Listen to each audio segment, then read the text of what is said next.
ठीक है। तीसरा टॉपिक हम पढ़ रहे हैं क्या, इसकी ग्रंथि। किसमें ग्रंथि पढ़ रहे हैं भैया, वही वापस फीमेल रिप्रोडक्टिव ऑर्गन सिस्टम। इसमें कुछ ग्लैंड्स पढ़ने हैं हमें, और कौन कौन से ग्लैंड्स पढ़ने हैं वो भी आपको बता दिया था, जिसमें सबसे पहला ग्लैंड है क्या, मेमरी ग्लैंड, स्तन ग्रंथि। ठीक है। अब स्तन ग्रंथि जो है स्तनधारियों का सबसे मुख्य लक्षण है। ठीक है, क्योंकि स्तन ग्रंथियां होती है, इन स्तन ग्रंथियों में क्या बनते हैं, दुग्ध बनते हैं। ठीक है। उसके साथ साथ ये कैसी होती है, एक जोड़ी ग्रंथि, है ना। इसका जननांगों से कोई लेना देना नहीं होता। जननांगों से ये क्या होते हैं, अलग होते हैं, लेकिन जनन के पश्चात कहीं ना कहीं अपने शिशु को दुग्ध पिलाने का कार्य करती है एक महिला या एक मादा, इसलिए कहीं ना कहीं इसको किसमें लेकर के आते हैं, सहायक ग्रंथि। ठीक है, फोकस करो यहां स्पेशली। उसके बाद अगर हम स्ट्रक्चर की बात करें ना बच्चा,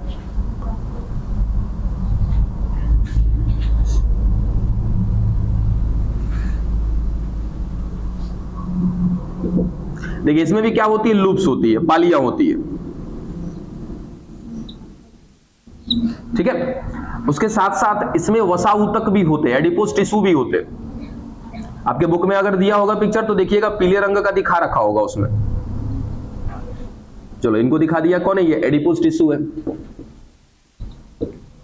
एडिपोज टिश्यू, वसा ऊतक। उसके बाद इनमें पाई जाती है क्या, बहुत छोटी छोटी कोशिकाएं, जिनको क्या नाम दिया जाता है, कूपिका।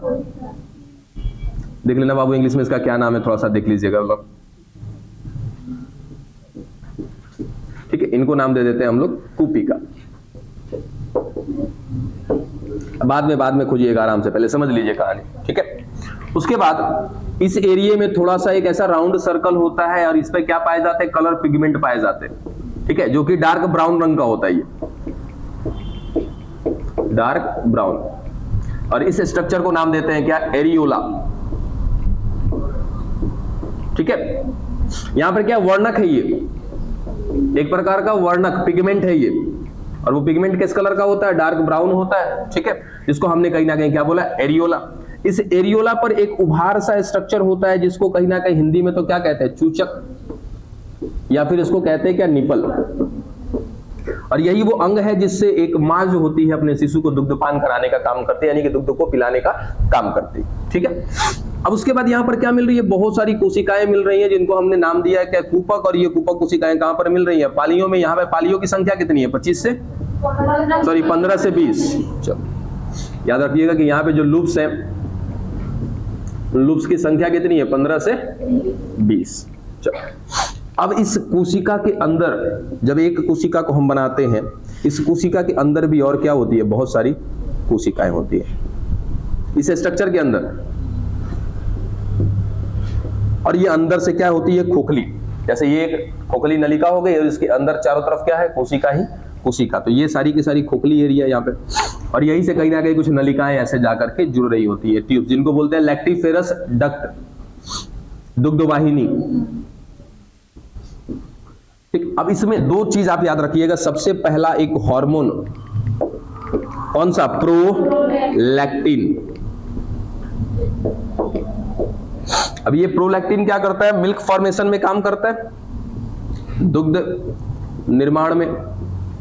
यदि इन कोशिकाओं में, इन कूपिका कोशिकाओं में क्या बन रहा है, दुग्ध का निर्माण हो रहा है, तो वो दुग्ध के निर्माण के लिए कौन जिम्मेदार है, प्रोलैक्टिन। ये सारे के सारे दुग्ध को बनाएंगे और इस खाली जगह में ला करके छोड़ देंगे।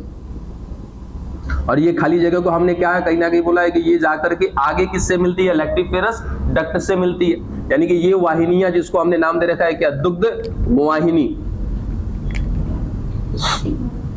दुग्ध वाहिनी, लैक्टिफेरस डक्ट। और इसमें ला करके सारे के सारे दुग्ध को छोड़ दिया जाता है। ठीक है, बनाया किसने, प्रोलैक्टिन ने। अब चारों तरफ क्या है, इसमें दुग्ध ही दुग्ध भरा पड़ा है। ठीक है। अब ऐसा नहीं है कि दुग्ध भरा पड़ा है तो ऑटोमेटिक दुग्ध बाहर आ जाएगा, नहीं।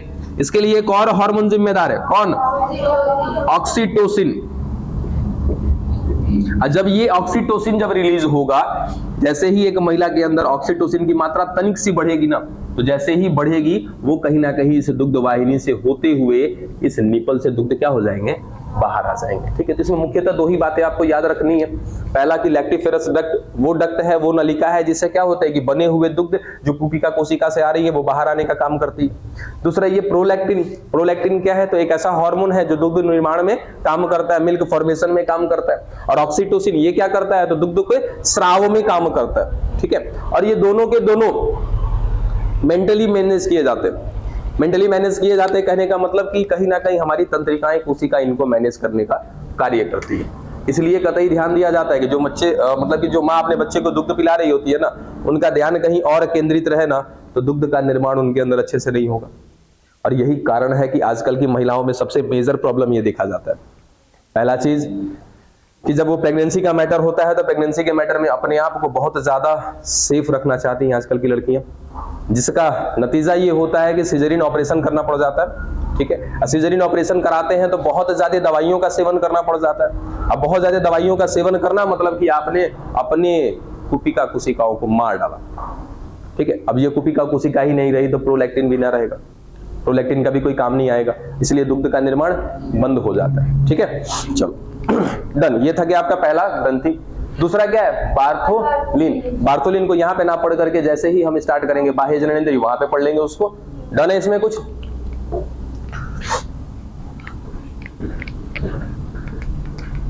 और ये पता है यहाँ पे ऑक्सीटोसिन का लेवल तभी बढ़ता है ना कि जब एक बच्चा जो है अपने माँ के स्तन ग्रंथियों को स्पर्श करता है ना अपने मुख से, तब जाके थोड़ा सा ऑक्सीटोसिन का लेवल बढ़ जाता है और दुग्ध का स्राव स्टार्ट हो जाता है। चलो ग्रंथियां देख ली, एक ग्रंथि रह गया, उसके बाद क्या पढ़ना रह गया अभी हमें, बाह्य जननेंद्रिय।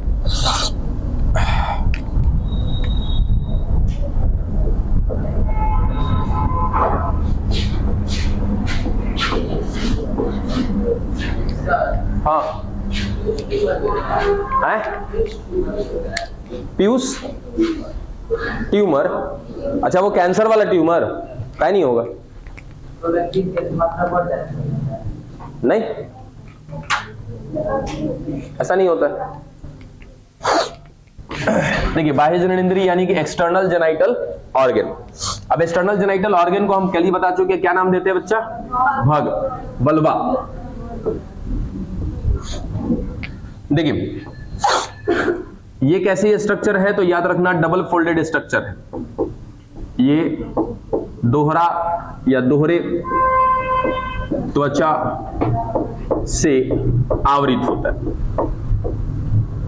यानी कि ये एक स्ट्रक्चर देखो जिसको हम नाम देते हैं क्या, प्रकोष्ठ।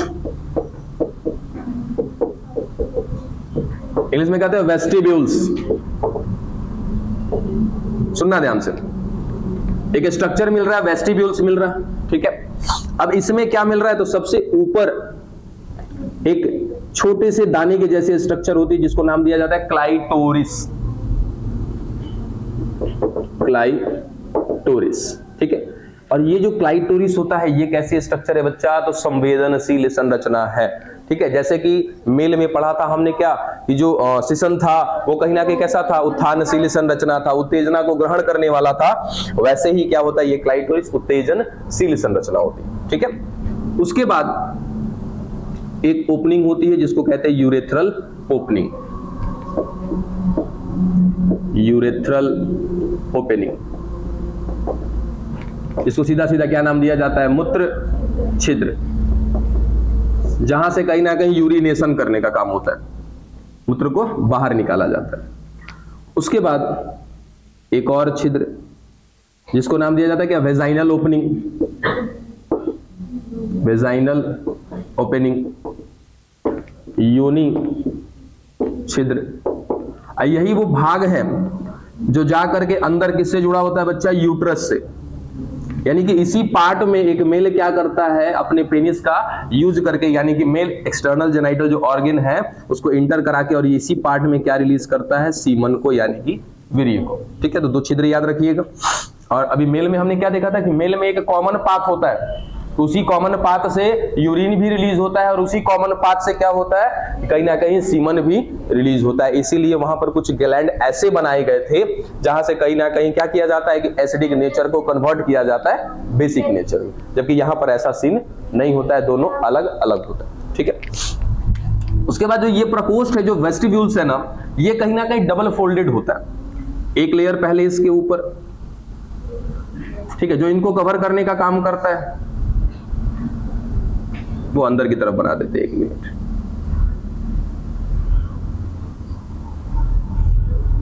एक लेयर जो इनको अंदर की तरफ से कवर करता है,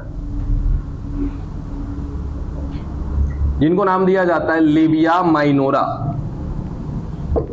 लेबिया माइनोरा। ठीक है, लघु ओष्ठ कहते हैं, क्या कहते हैं हिंदी में? लघु, अच्छा हाँ, भगोष्ठ, लघु भगोष्ठ नहीं, दोनों को मिला के भगोष्ठ कह सकते हैं या ओष्ठ कह सकते हैं। जिसमें से एक छोटे वाले जो अंदर की तरफ होते हैं उसको क्या कहते हैं? लघु भगोष्ठ। ठीक है, इसको इंग्लिश में क्या बोलते हैं? Labia minora. उसके बाद बाहर की तरफ एक मोटी सी संरचना होती है जो इसको भी क्या करती है? फोल्ड करने का काम करती है। पहले लिखा ना कि ये कैसा होता है? दोहरे त्वचा से आवृत होता है, डबल स्किन फोल्डर होता है। दूसरे वाले को क्या बोलते हैं? Labia majora. एक हो गया लेबिया माइनोरा, दूसरा हो गया क्या? Labia majora. इसको क्या कहते हैं? दीर्घ बृहद, अच्छा बृहद भगोष्ठ। चलो, ये सारे के सारे ऑर्गन हो गए। अब यहीं पर इस लेबिया माइनोरा के नीचे क्या होते हैं? एक जोड़ी ग्लैंड होते हैं जिसका नाम है बार्थोलिन ग्लैंड। बार्थोलिन ग्लैंड या बार्थोलिन ग्रंथि। अब ये बार्थोलिन बोला था ना कि एक तो हमने क्या पढ़ लेना है अपना मेमोरी ग्लैंड, स्तन ग्रंथि। दूसरा क्या है? बार्थोलिन। और ये बार्थोलिन कहां पर पाई जाती है? तो योनि छिद्र के आसपास होती है। याद रखिएगा कितनी है? एक जोड़ी। इसका काम क्या होता है? तो केवल एक कार्य है इसका, श्लेष्मा को रिलीज करना। श्लेष्मा बोले तो म्यूकस।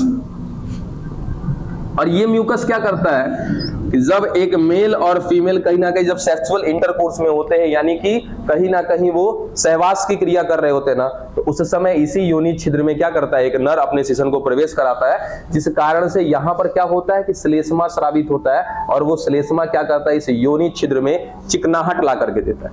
ठीक है, यानी कि चिकनापन लाने के लिए जिम्मेदार होता है कौन? आपका ये बार्थोलिन ग्रंथि। बस खत्म। तो ये था क्या आपका? बाह्य जननेंद्रिय। क्या क्या चीजें हो गई इसमें? क्लाइटोरिस को याद रखिएगा। क्या हुआ बताइए ना? किसने बोला? हट।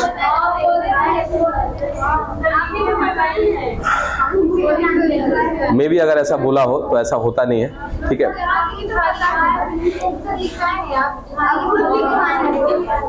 अगर लिखा है ना तो बच्चा गड़बड़ हो जाएगा, फिर उसको सही करिएगा। अगर लिखा होगा तो उसको सही कर लीजिएगा। ये केवल इसका काम होता है चिकनापन ला के देना। नहीं, इसका कोई क्षार से कोई मतलब ही नहीं है। इसका कार्य केवल लिखा है आपने? अच्छा, उसको सही कर लीजिएगा। अगर लिखा है ना कि ये अगर अम्लीय वातावरण को क्षारीय में बदलता है तो इसको हटा दीजिएगा। ठीक है, अगर ऐसा होता ना पूरा सिस्टम बदल जाएगा। ऐसा होता नहीं। अगर कैसे बता दिए आपको वहां पे, सपोज अगर बताया तो उसको काट लीजिएगा। ठीक है, इस बार्थोलिन ग्रंथि का काम एक ही होता है, क्या करना? श्लेष्मा को स्रावित करना। और वो श्लेष्मा, वो म्यूकस क्या करेगा? इस योनि पार्ट को यानी कि वेजाइनल ओपनिंग के अंदर या आसपास चिकनापन ला करके देता है। बस इसका काम इतना ही होता है। और ये चिकनापन इसलिए लाया जाता है ना ताकि जो सेक्सुअल इंटरकोर्स है वो आसानी से किया जा सके। बस इसका काम यही है। इसका एसिड नेचर से और बेसिक नेचर से कोई मतलब नहीं है इसका। हाँ बोलिए ना। हाँ नहीं, हाँ देखो, ये योनि छिद्र का अगर अंदर की बात करें तो ये अम्लीय क्षारीय से कोई लेना देना नहीं है इसका। ठीक है, हाँ इस भाग में कहीं ना कहीं क्या हो रहा है? यूरिन रिलीज हो रहा है। तो ये एरिया कैसा होता है? थोड़ा सा कहीं ना कहीं एसिडिक नेचर जरूर होता है। ठीक है, तो अब एसिडिक नेचर होता है। अब सुनना, कि एसिडिक नेचर होता है। अब एक मेल ने क्या किया, सीमन को इजेकुलेट कर दिया, ठीक है। थोड़ा बहुत एरिया कैसा है, एसिडिक नेचर है। जैसे शुक्राणु आएगा, शुक्राणु कितना रिलीज होता है, एक नॉर्मल मेल जो होता है जब इजेकुलेशन पड़ेगा तो वहां पे भी आएगा कि 3 से 5 ml का क्या करता है, सीमन को रिलीज करता है। उस 3 से 5 ml के सीमन में कहीं ना कहीं 30 से 40 करोड़ क्या मिलते हैं, शुक्राणु मिलते हैं, स्पर्म मिलते हैं। और वो आधा से अधिक शुक्राणु तो यही मर जाएंगे, एसिडिक नेचर की वजह से मर जाएंगे, ठीक है। अब इसीलिए तो इतनी संख्या बनाई गई थी, क्यों, क्योंकि भाई फीमेल रिप्रोडक्टिव पार्ट में एसिडिक नेचर को बेसिक नेचर में बदलने वाला कोई भी स्ट्रक्चर नहीं है। अगर ऐसा होता तो फिर मेल रिप्रोडक्टिव ऑर्गन से उतने ज्यादा स्पर्म आते ही नहीं, ठीक है। तो कुछ तो यहां पर एसिडिक नेचर से मर जाएंगे, बाकी जो अंदर गए, मान लिया जाए कि चलो आधा यहीं मर गए, ठीक है, आधे कहां चले गए, अंदर सही सलामत पहुंच गए, तो अंदर जाएंगे ना, तो भाई ऑर्गन है ना, ऑर्गन के अंदर हमें हमारे एक एक ऑर्गन के अंदर की मैं अगर बात करूं तो हर एक जगह पे क्या मिल रहे हैं, सेल मिल रहे हैं। उन सेल के साथ अटैच्ड है कौन, WBC, है ना, व्हाइट ब्लड सेल्स। और ये व्हाइट ब्लड सेल्स क्या करते हैं, हमारा इम्यून सिस्टम बनाने का काम करते हैं। और इम्यून सिस्टम क्या चाहता है कि भाई कोई भी बाहर से आया वो हमारे लिए दुश्मन के समान है। अब क्या सीमेन एक फीमेल रिप्रोडक्टिव पार्ट में बना था क्या, नहीं ना, वो तो बाहर से आ रहा है ना। उस सीमन को भी क्या समझा जाएगा, एंटीजन समझा जाएगा, प्रतिजन समझा जाएगा। उसको दे दनादन कौन करेगा, इम्यून सिस्टम भी मार देगा, WBC भी मार देगा। जो इन सब को झेलते हुए, इस एसिडिक नेचर को झेलते हुए, उसके साथ साथ इम्यून सिस्टम का वार झेलते हुए बच कुछ कर कितने पहुंचते हैं ऊपर, 100, 200, 250 पहुंच पाते, इससे ज्यादा नहीं पहुंच पाते, ठीक है। डन, मिटा दे इसको। कुछ पूछना है यहां तक किसी को, ये वाले को सही कर लीजिएगा ना कि ये बार्थोलिन ग्रंथि केवल और केवल क्या काम करती है, श्लेष्मा स्रावित करती है, बस। छंद, अच्छा हाँ, योनि छद बताते हैं। देखिए योनि भाग में भी ना एक छोटा सा पतली सी झिल्लीदार संरचना होती है, ठीक है, जिसको योनि छद कहा जाता है। अब ये क्या करता है, इस भाग को ना प्रोटेक्ट करने का काम कर रहा होता है, बस इसका काम यही होता है, इसको थोड़ा सा ये प्रोटेक्ट रखेगा, बंद रखेगा, बस। पतली सी झिल्ली होती है। और कुछ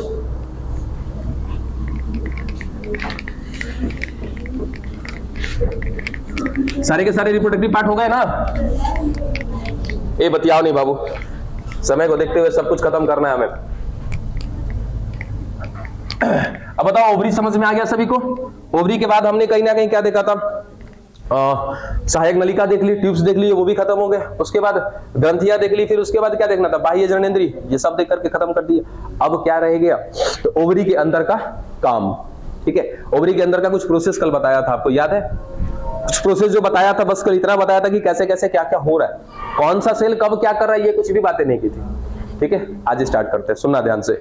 अब बीच में कोई टोक टाक नहीं और कहीं बात मत करिएगा, ध्यान रखिएगा ताकि समझ में आ जाए। ये सब पढ़ी लिखी सब आगे सुबह गबड़ा गई है, सब उल्टा पुल्टा नाम लगी है सब बताने, अब नहीं बताना, सुनो ध्यान से। हम क्या बात कर रहे हैं कि एक लड़की है जो अभी जन्म से पहले की बात कर रहे हैं, जन्म से पहले। जन्म से पहले मतलब कि एक लड़की की बात कर रहे हैं ना, एक लड़की, तो जन्म से पहले की बात कर रहे हैं मतलब कि वो अपने माँ के गर्भ में है, गर्भावस्था में है, प्रेगनेंसी स्टेज में, और उस प्रेग्नेंट लेडी के अंदर जो पेट में बच्चा पल रहा है वो कौन है, एक लड़की, ठीक है। अब ये लड़की ना लगभग जब 4 से 5 महीने की हो जाती है, तो उसे 4 से 5 महीने में ही क्या हो जाता है, इसका ओवरी डेवलप कर जाता है, ठीक है, यानी कि इसका अंडाशय विकसित कर जाता है। अब इसके अंडाशय के अंदर की कहानी देखो, अब मीजोवेरियम वगैरह नहीं बना रहे, कल ही बना के खत्म कर चुके हैं ना। इस अंडाशय के बाहर क्या मिलता है, कि दोहरा आवरण मिलता है, क्या बोलते हैं, मीजोवेरियम कहते हैं, वो सब कुछ कहानी खत्म, बता चुके हैं। सीधा सीधा हम स्टार्ट करते हैं क्या, जर्मिनल एपिथेलियम से।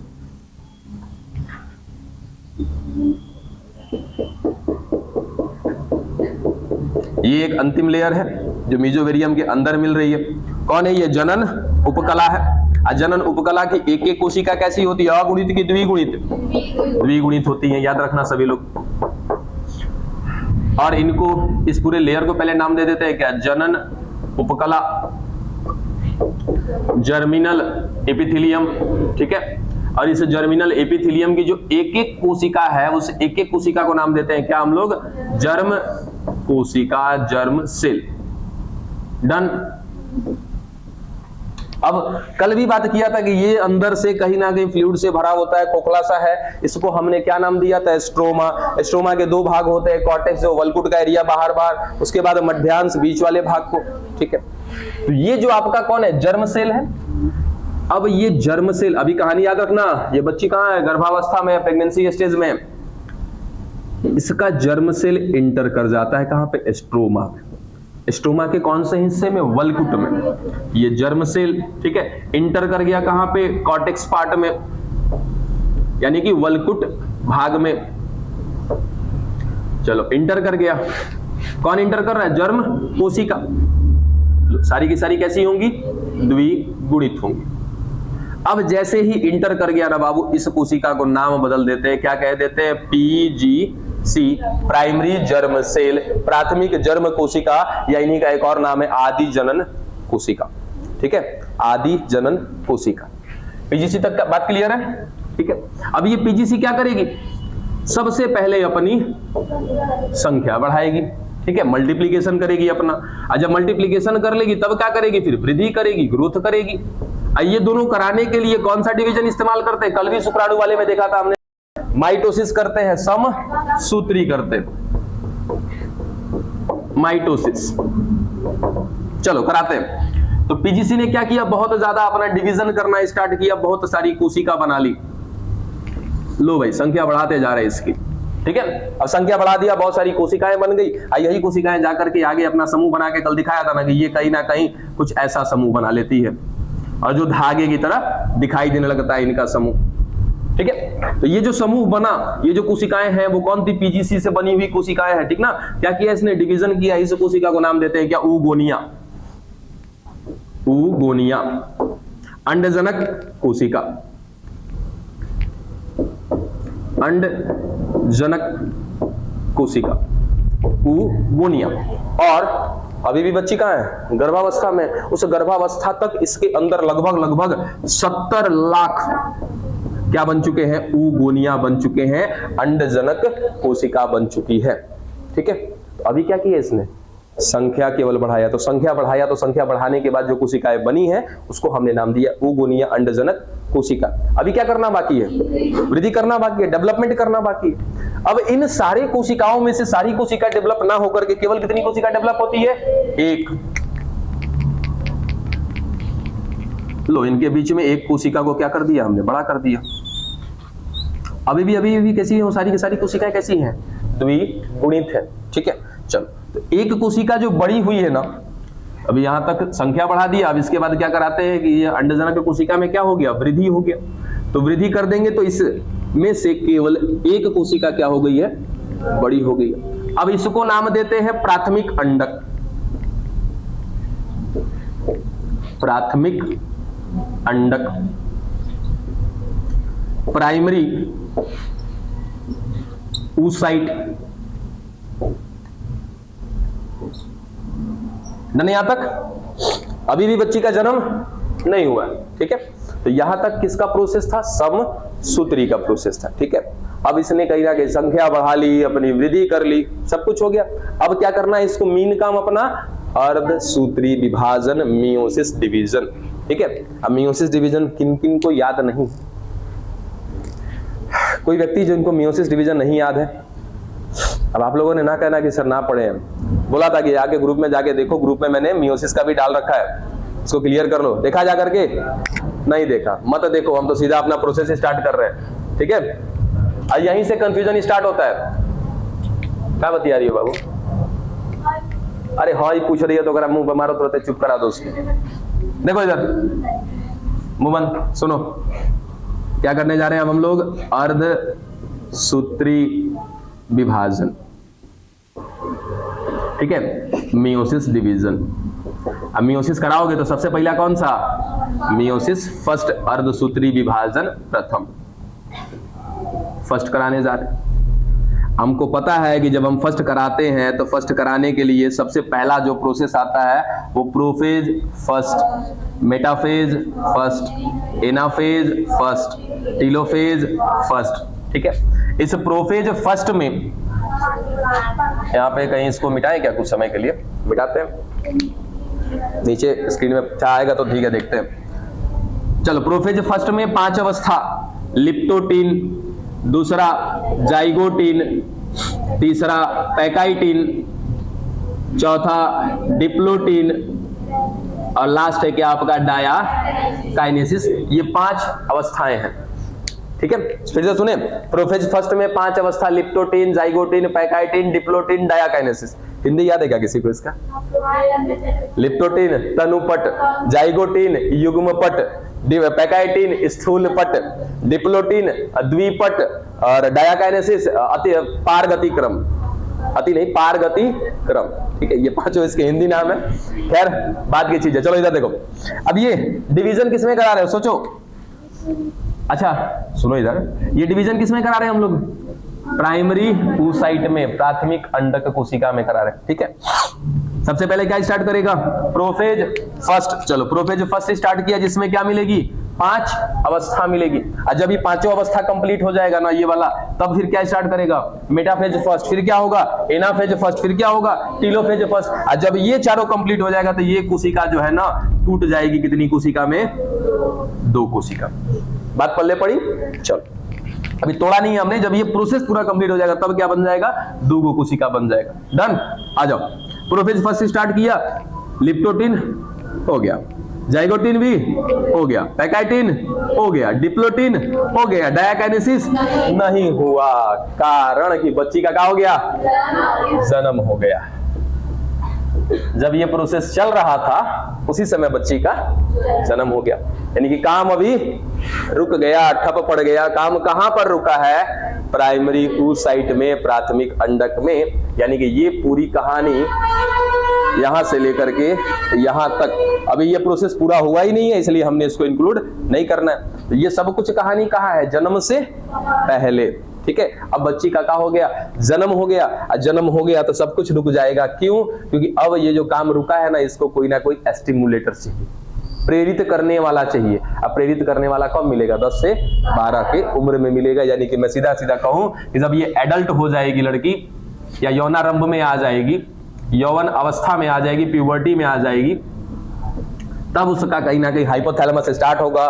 फिर वो जाएगा पिट्यूटरी के पास, क्या लेकर आएगा? LH, और क्या लेकर आएगा? FSH। तब जाकर के ये कहानी वापस स्टार्ट होगी। यानी कि अभी कहानी यहाँ पर रुक गई है क्या इसकी? ठीक है। यहाँ पर बीच में क्या मिल रहा था? प्राइमरी oocyte, बगल बगल कौन मिल रहे थे? oogonia के कोशिका थे, जिनको मैं नाम देता हूं क्या? Follicle cell. अब इनको भी नाम हम चेंज करते हैं, क्या बोलते हैं इनको? फॉलिकल सेल, पुटक कोशिका, ठीक है। ये सारे के सारे यहीं पर रुके पड़े हैं, कोई दिक्कत नहीं। अब यहां तक की कहानी क्लियर है सभी को? कोई दिक्कत नहीं। आगे स्टार्ट करें। बच्ची का जन्म हो गया, उसके बाद 10 से 12 साल की उम्र आते आते वो बच्ची कहीं ना कहीं प्यूबर्टी स्टेज में, यौनारंभ में आ चली, ठीक है।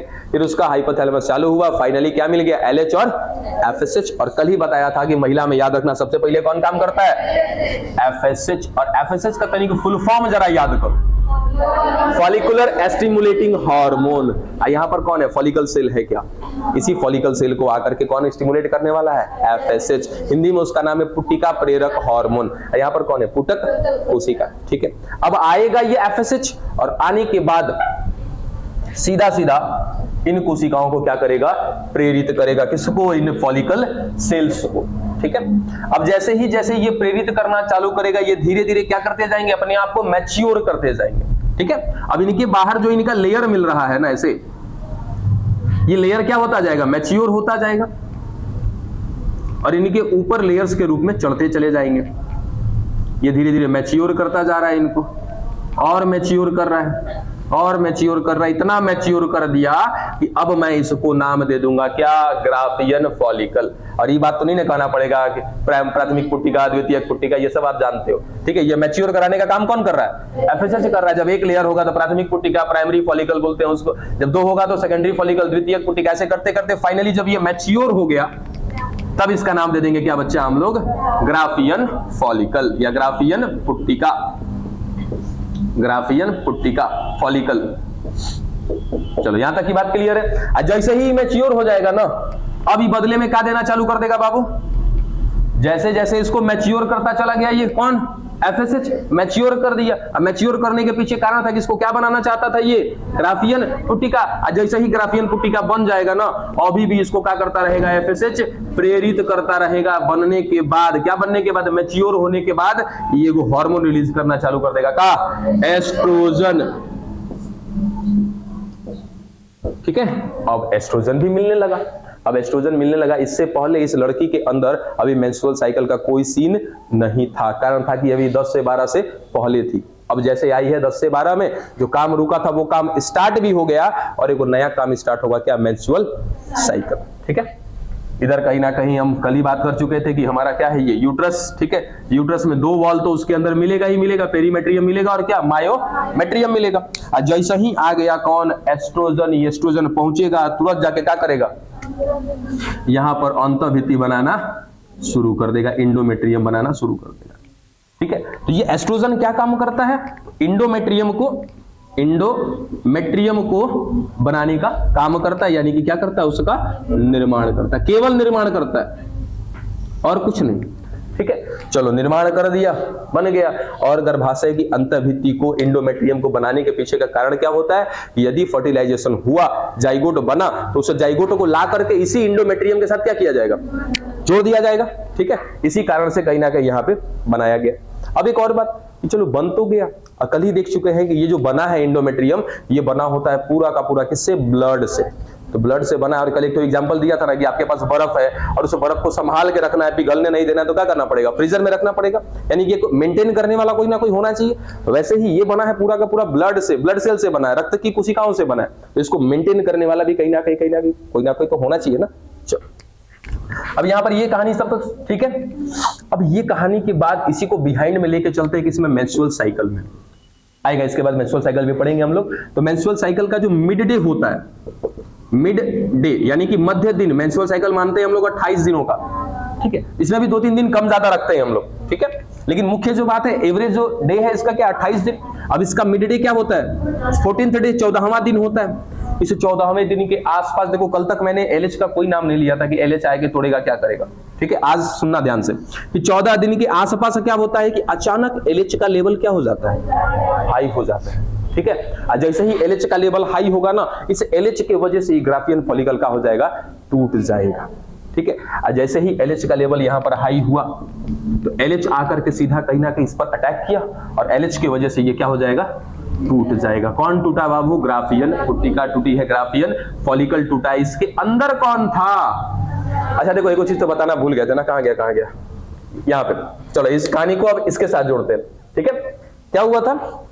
प्राथमिक अंडक पे जाकर के काम रुका हुआ था। प्राइमरी oocyte में क्या हुआ था? लिप्टोटिन हो गया था, जाइगोटिन, पैकाइटिन, डिप्लोटिन, डायाकाइनेसिस नहीं हुआ था। ठीक है। अब जब FSH आया था, कब आया था? 10 से 12 की उम्र में आया था।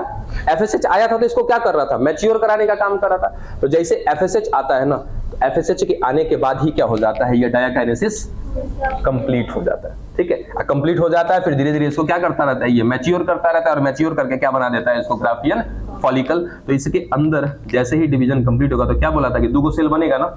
अब यहाँ पर भी 1 सेल बना देते हैं। चलो, ये दूसरा वाला सेल बना दिया इसमें। और अभी भी ये किसके अंदर है? पूरे फॉलिकल सेल के अंदर बंद है। ये रहा। इसका कहीं ना कहीं क्या हो गया? मियोसिस फर्स्ट कंप्लीट हुआ। मियोसिस फर्स्ट को कंप्लीट किसने कराया? FSH ने। ठीक है। और उसके बाद इसको ग्राफियन फॉलिकल में किसने बदला? FSH ने। ठीक है। अब फिर LH का लेवल जैसे ही हाई हुआ, ये ग्राफियन फॉलिकल टूट जाएगा। अच्छा, इसका नाम बदल दे अब हम लोग। कहीं ना कहीं डिवीजन हो गया है ना, तो डिवीजन हो गया तो 1 से कितना सेल बन चुका है? 2। अभी तक इसको क्या नाम दिया था? Primary oocyte। अब इसको क्या नाम देंगे? Secondary oocyte। कहां पे? हाँ, N होगा यहाँ पे, सॉरी। अब टूट के 2 हो गया तो अब N हो जाएगा। ठीक है। क्योंकि कहीं ना कहीं 2 अगुणित कोशिकाएं बनती है। अब इसमें से जो बड़ी वाली कोशिका, इसको नाम देते हैं सेकेंडरी oocyte, द्वितीयक अंडक नाम देते हैं। ठीक है। यहाँ क्या था? प्राथमिक अंडक। यहाँ पे क्या देंगे? द्वितीयक अंडक, सेकेंडरी oocyte। अब एलएच बाबा आए, क्या कर दिए? तोड़ दिए। तो तोड़ने के बाद यहां से कौन देखो तो बाहर निकल रहा है? 2 चीजें। पहला, इसका नाम देना बाकी है, अभी इसको भी नाम दे देते हैं। इसको कहते हैं प्राथमिक ध्रुवीय काय, प्राइमरी पोलर बॉडी। ठीक है। यहां तक की कहानी क्लियर? शायद यहाँ पे कंफ्यूज हुए हो थोड़ा सा, तो कंफ्यूजन को दूर करिएगा।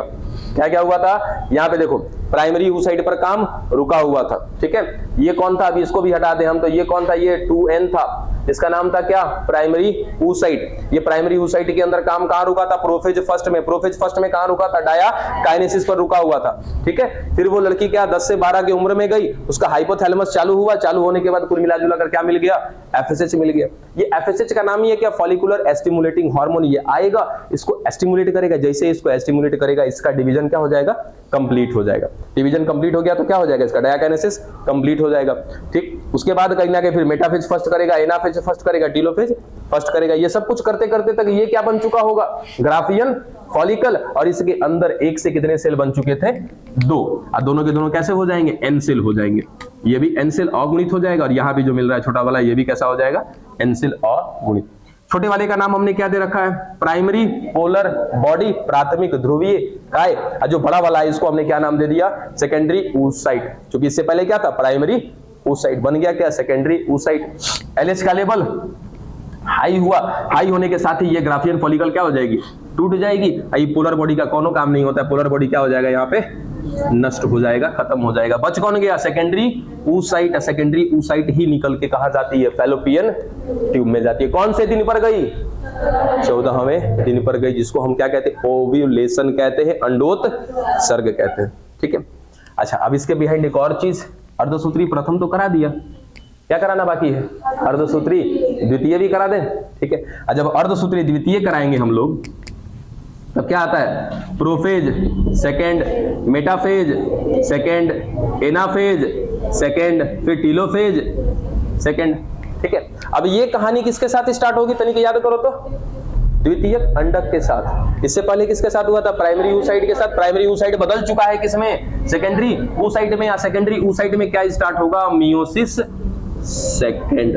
ठीक है, इसमें जब मियोसिस सेकेंड स्टार्ट होता है, प्रोफेज सेकेंड हो जाता है, मेटाफेज सेकेंड भी हो जाता है, एनाफेज के बाद ये दोनों काम हो जाते हैं। ना तो एनाफेज होता है, ना ही टीलोफेज होता है, और इसी में कहीं ना कहीं ये बाहर निकल चुकी है। तो बाहर कौन निकली है, सेकेंडरी oocyte। कैसी है सेकेंडरी oocyte, तो प्रोफेज सेकेंड कर चुकी है, मेटाफेज सेकेंड कर चुकी है, इसी में क्या हो चुका है, ये फैलोपियन नलिका में जा चुकी है। अब ये दोनों जो कहानी रुकी हुई है ना, ये कब कंप्लीट होगी, तो वो भी देखिए। ये यूट्रस, उसके बाद ये फैलोपियन ट्यूब, यहां से ओवरी था, और इस ओवरी से कहीं ना कहीं क्या निकला हुआ है बच्चा, ओव्यूलेशन हुआ है, और ओव्यूलेशन करके कौन बाहर आ गया इसमें, द्वितीयक अंडक, सेकेंडरी oocyte। और सेकेंडरी oocyte किससे बाहर आया है, ग्राफियन फॉलिकल से बाहर आया, ग्राफियन फॉलिकल को तोड़ करके बाहर आया। ठीक है, और ये जो है प्रोफेज सेकेंड में कहीं ना कहीं कंप्लीट कर चुका है, मेटाफेज सेकेंड को भी कंप्लीट कर चुका है, एनाफेज टीलोफेज करना है इसको बाकी। ठीक है, अब जब ये तोड़कर निकल गया किसको, ग्राफियन फॉलिकल को, तो ग्राफियन फॉलिकल केवल कैसी रह गई है, खोखली रह गई है। ये ग्राफियन फॉलिकल अपने आप को चेंज करती है, किस रंग में, पीले रंग के स्ट्रक्चर में। अब इस पीले रंग वाले स्ट्रक्चर को नाम देते हैं क्या, कॉर्पस ल्यूटियम। इसको नाम दे दिया क्या, कॉर्पस ल्यूटियम। अब जो LH का लेवल हाई हुआ था ना, ये LH का लेवल जो हाई हुआ है, ये क्या करेगा, इस पीले रंग के स्ट्रक्चर को, कॉर्पस ल्यूटियम को लगातार क्या करता रहे, प्रेरित करता रहेगा। क्या लेकर के आएगा यहां से, अब प्रोजेस्टेरॉन। कौन बतिया रहा है जी, प्रोजेस्टेरॉन लेकर के आ गया। 14वें दिन पर सब कुछ कहानी हो चुकी है। उधर हमने क्या किया था, गर्भाशय की अंतःभित्ति को बना भी दिया था ना। चलो यहां पे दिखा देते, गर्भाशय की अंतःभित्ति यहाँ पे बनी हुई है। काहे बना है, क्यों, क्योंकि ओव्यूलेशन करा दिया, और ओव्यूलेशन के बाद कहीं ना कहीं चांसेस होते हैं किसके, फर्टिलाइजेशन के। या फर्टिलाइजेशन होगा तो क्या बनेगा, जाइगोट। जाइगोट को लाके चिपकाना होगा तो कहां चिपकाया जाएगा, अंतःभित्ति के साथ। इसलिए कहीं ना कहीं उससे पहले ये एस्ट्रोजन आकर के ये लेयर को बना चुका है। ठीक है, अब यहां पर कौन आ गया, ओवम सेल। खाली कौन बच गया, कॉर्पस ल्यूटियम। इस कॉर्पस ल्यूटियम को कौन अब अगला स्टिमुलेट कर रहा है, LH। और LH क्या कर रहा है, लगातार यहां से क्या लेकर आ रहा है, प्रोजेस्टेरॉन। ये प्रोजेस्टेरॉन जा करके इस एंडोमेट्रियम को लगातार मेंटेन रखने का काम करेगा।